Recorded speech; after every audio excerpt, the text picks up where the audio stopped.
Take a hint, Disney. No one wants your political crap. So, yesterday, Deadpool and Wolverine released to high box office numbers. And this is already becoming a trend, with the last two films to come out of Disney, at least their big theatrical tentpoles, both this and Inside Out 2, being big financial successes. Inside Out 2 made $154 million in its opening weekend, which is Disney's highest opening weekend in quite some time, let's put it that way. And Deadpool and Wolverine's shaping up to be even bigger, having $38.5 million in its Thursday previews, which is almost 3 times as much as Inside Out 2's was, and raking in an additional $96 million on the Friday showings alone. This thing could stack up. On highballing it could pass over $300 million, and even lowballing it, it seems like it would still cross around the $191 million range. And again, that would be really lowballing it. It seems like the metrics is saying about $277 million for its opening weekend. I did say that this is probably the only film that could potentially pass Inside Out. It would still have to maintain some really good legs to pass it, but it's not like there's much coming out. What's its competition? Borderlands? Yay. But this and Inside Out 2 has proved mine and everybody else's point for the last 5 years or so. Disney's political garbage agendas doesn't make them money. In fact, it loses them money. In particular, their Disney Plus abominations. Their TV shows like The Acolyte and Percy Jackson, they tanked. Even Percy Jackson, which started off pretty strong with the ratings, mostly because people were curious about it, whether it was good or not, and then people just stopped watching it because they realized it was just more Disney political crap. And The Acolyte peaked when it produced its possibly the worst episode of television ever. And then everybody just kind of said, yeah, fuck this, we're not watching the rest of it. And a lot of people who started watching it to say maybe there'll be something to it, they immediately stopped watching it when they realized what it was. And like I said, same thing happened to Percy Jackson. All of their crappy Disney Plus movies, like Cheaper by the Dozen, tanked horribly. That Doctor Who reboot tanked. You see the common denominator here. All of their political garbage doesn't make them money. Because let's look at last year. Yeah, Little Mermaid made quite a bit of money, but considering its inflated budget, which possibly could have been up to $300 million, what it made, which was about $550 million, maybe, that's not enough to break even, so that lost them money.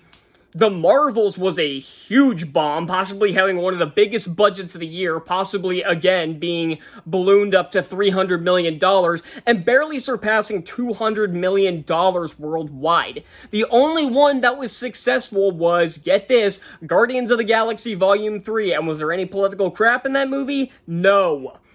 And we're seeing the same thing this year. Disney's yet to put out too many films. I mean, they have plenty on the way, like Moana 2 in November, which I don't think anybody gives a crap about. But we've already gotten 2 of their biggest tentpoles have avoided woke trash in both their marketing and in their films as a whole. At least, I'm pretty sure. I haven't seen this one, but judging from the audience score, that's how it is. Because again, the audience scores is really what you need to pay attention to, because that'll tell you straight up whether or not this is political propaganda. You look at Little Mermaid, that audience score is terrible. The Acolyte, the audience score is in the teens, and the critic score is, of course, at like 80%. Then you look at IMDb, it's up like 3.9 or something. You can tell if a movie is political propaganda or an actual film or TV show that's just trying to entertain you on the audience score. Because even now, even if the movie is bad, the audience score will probably be decent as long as it's not shoving political crap in your face. And get this, this movie and Inside Out 2 have very similar audience scores, around the 97% range. And both of these got pretty good reviews from the critics too. Inside Out 2, I think, is at 91%. This one's hovering at like 80%. So, again, this is going to be the common denominator until Disney gets their shit together. Will that ever happen? Probably not. because they are convinced that these politically made these political agendas, they are convinced that there is an audience out there for these, and even if there is, it's an incredibly niche audience that won't buy a ticket to a movie or won't pay for a streaming service. They'll repost the garbage on Twitter and they'll get some publicity for a couple of hours, but that's all you're gonna get out of it. You don't get your money back by getting a couple of reposts on Twitter by some blue-haired freaks. You earn money by making competent products that people want to see, because again, nobody, even MCU fans, nobody gave a shit about the Marvels. I sure as hell didn't. I didn't think the movie was quite an abomination against humanity. I thought it was just mediocre, but I didn't go into that movie thinking that I was going to get Avengers Endgame. This film has already beaten a lot of comic book films that have come out in the last few years for the Thursday night previews. This is the highest one since Spider-Man No Way Home. It barely passed Doctor Strange in the Multiverse of Madness by about $2.5 million.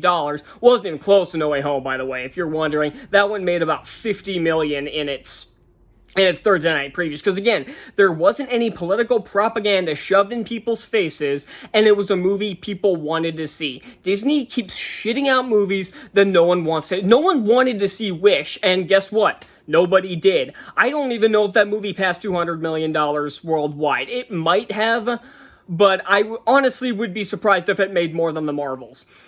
So yeah, Disney just can't seem to take a hint that these movies are the ones that people want. Just entertainment. That's what movies used to be. Nowadays, it's a vessel for people to bitch about Donald Trump or to bitch about racism or sexism or misogyny. And it's not just the movie industry, it's the television industry, it's especially the video game industry too. So yeah, that's all I got for this, and I'll see you next time.